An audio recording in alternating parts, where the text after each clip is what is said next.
Zach, what's up, dude? Time for another drum solo. Hope you enjoy it. This one's going to cover some snare stuff. I'm going to cover rim shots and then the click shots with the back of the drumstick, like that. And then I'm going to cover hitting the actual drum area, if you want to hit it to the center, how you hit it, different things like that.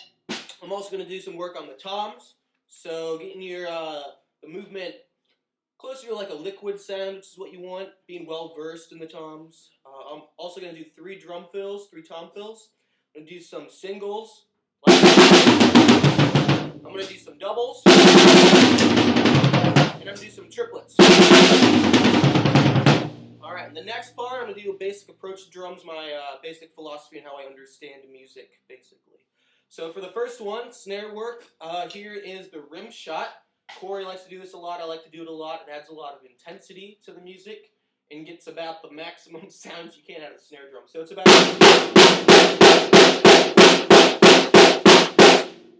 that sound. But what you're going to want to do is when your drumstick comes down, you just do it slowly, don't even hit it.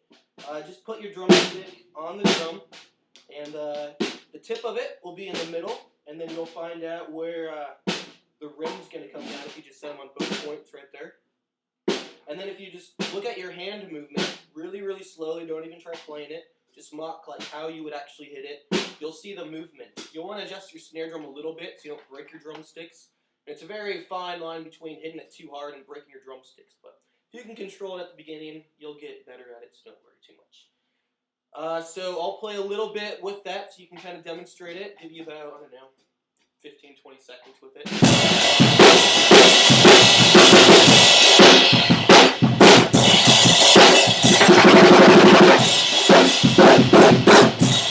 So there's some rim shots thrown in. The next one I'm going to do is the reggae. That's what I'm going to call it for this lesson, the reggae. But it's the backward swoop, like that. What you're going to do is take your drumstick, which is normally like this or this, flip it upside down, put your palm somewhere around there. You'll figure it out. But it's going to be in the lower third area. Your palm's going to be about where the drumstick's narrowing out at the bottom. And then you're going to put your palm right there, the palm, on the snare drum with the stick head on the snare drum as well. You're going to want to make sure that it has contact at all times because you want the drum stick head right there to be in contact when it hits right there, because that's what's going to pass the energy off to the drum head. Otherwise, if you do like you're going to get a different sound, but that's not what we're going for. You want to keep that very tip on the drum and use your palm to do that action.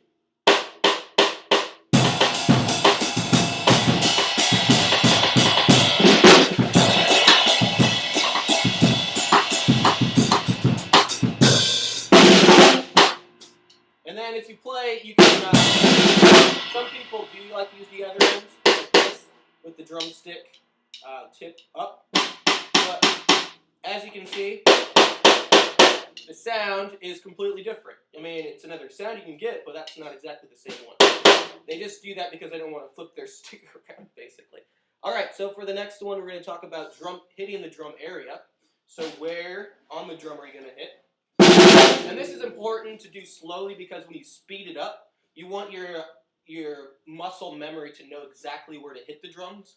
And so you don't even have to think about that part. It just happens because it's built into your system. So what you're going to want to do is play any kind of drum fill you want, any kind of drum thing, but just play it really slowly. And figure out where on the drum you're hitting.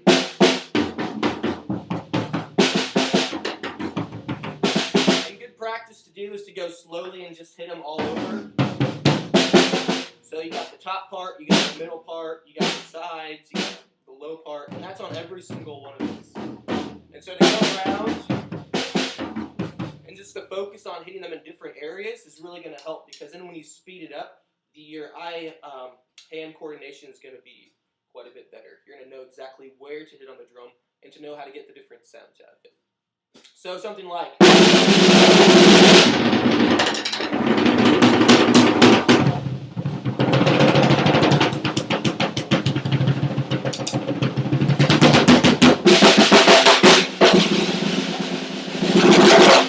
uses a lot of different drum areas.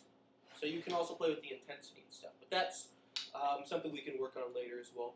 And which takes a lot of time to develop. Where am I at? 5 minutes? Alright, so toms. What we're going to do for toms is just work on something simple like a...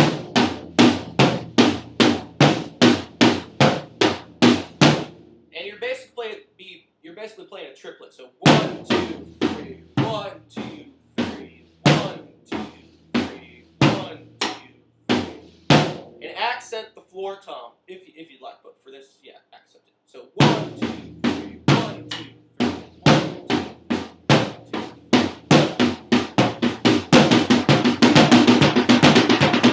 1, 2, 3. Again on the snare to tom. 1, 2, 3, 1, 2, 3, 1, 2,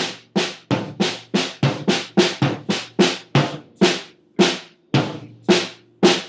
And then the hi-hat to snare. 1, 2, 3,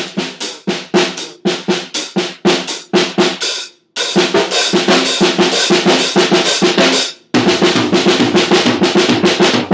3. So that's a really basic vocabulary piece you can throw into a lot of different fills, a lot of different beats.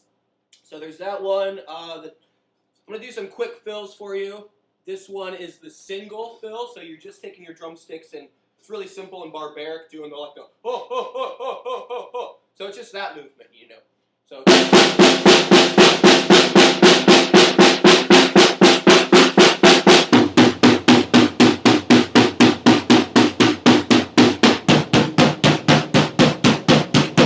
and play around for a couple minutes just on the one tom hitting it. I know it sounds boring and stupid, but you'll learn like where to hit it, how to hit it, what the best tone is. You'll be able to really like identify a lot of subtle things if you just play at one thing.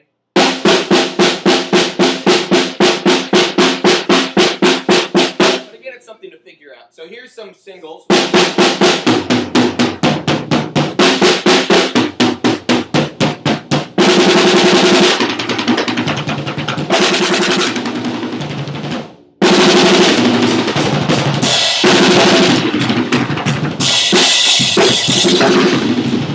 So that's what that one sounds like. Here's the doubles.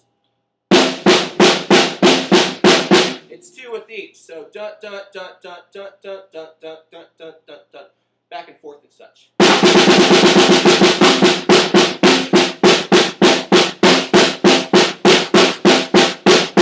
And make sure that each stroke is full stroke.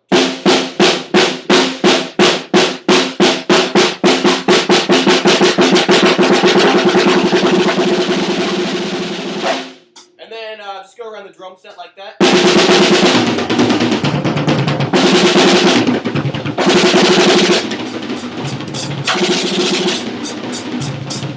So there's that one. Triplets again. 1, 2, 3.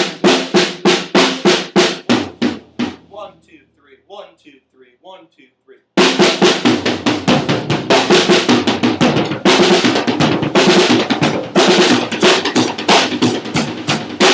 It's all that 1, 2, 3, 1, 2, 3, 1, 2, 3. And you can play around with that quite a bit. I am at 8.5 minutes. Alright, I'll keep going a little bit. So those are some drum fills. I'll elaborate on this some of my later videos. But next I'm going to talk about my basic approach to drums and how you're supposed to sit when you're on the drum set, how you're supposed to kind of see yourself within the music. And I would say one of the things is volume control. And you're kind of stoking the fire. That's what the drummer's doing. It's adding the back emotion. I kind of follow the lead singer quite a bit and try to amplify what they're trying to do. So that's how I kind of see the drummer. Intensity linked to the breathing. So it's like a celloist playing. If you listen to some classical music, you can actually hear them breathing when they're going through their strokes. So when you're doing like a drum fill, you can kind of like hold your breath until you come back into it. So like a, and then keep going. But really listen to your breathing, and that'll help flow the rhythm and build and help stoke the fire. The intensity, the volume, a lot of these different things will be applied to the musical approach you're going for. The next one is your posture. So you want to create somewhat of a solid frame for it. Your arms and your legs are going to be more moving around. The more of like this you do, the more it's going to waste your potential energy that you have, and it's going to be a lot more tiring and exhausting for you. And you're going to be using your further joints down in your hand. The more you play, and the better you get. So at first you'll be using a lot of these up here because you're unsure about your wrist and your fingers, but you'll get it eventually. And the last thing is drums instruments. Every single one of these guys is an instrument, so play it like an instrument. And I'm out of time.